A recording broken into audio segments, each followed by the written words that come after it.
Hello guys අද ඇවිල්ලා ඉන්නේ ඇබර්ඩින් ඇල්ලට ටිකක් උඩින් තියෙන ඇලි හත බලන්න. ළඟට ඇවිල්ලා ඉන්නේ. මේ වගේ චූටි කැලයක් මැද්දින් පොඩ්ඩක් පල්ලයට බහලා යන්න තියෙනවා. මේ ඇබර්ඩින් ඇල්ලේ උඩ කොටස. wow nice look. Woo!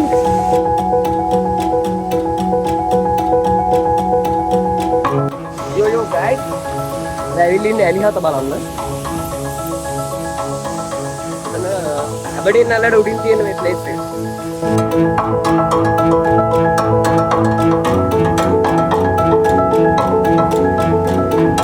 මේ හරි මාරම් view එකක් තියෙන එක වචන වලින් කියන්න බෑ. ඔයාලත් ඇවිල්ලාම තමයි බලන්න ඕනි මේ වගේ තැන්. මම දියල්ල උඩ ඇවිදින්නේ. කායි දෙන පිස්සු ඇදලා ප්ලේස් තමයි මේවා. මේ ඇලි හත කියලා කියන්නේ. ඒ උඩින් දියල්ල වැටෙනවා. දැන් ඇවිල්ලා හතකට කැඩිලා කියලා හිතනවා මේක ඇලි හත කියලා කියන්නේ. යෝයි කියලා.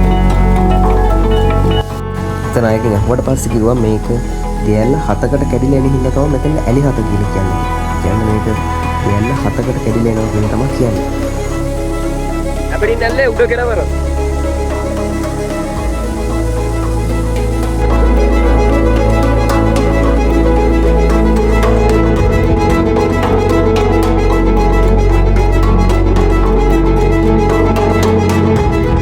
දැන් තමයි අපි ඇබර්ඩින් වලට යන්නේ. ඇබර්ඩින් වලට යන්න තියෙන තනිකර පඩිපෙලක්. ඒ කියන්නේ මෙතන ඉඳලා මීටර 600ක් විතර තියෙනවා. කියපු විදිහට පඩිපෙල් 600ක් විතර තියෙනවා. මේකට වැඩි නෑ ඉතින්. බලමු.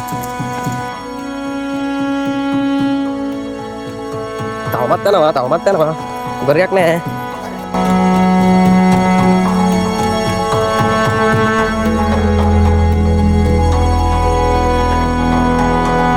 Hi guys. බස් එකට ඇවිල්ලා ඉන්නේ.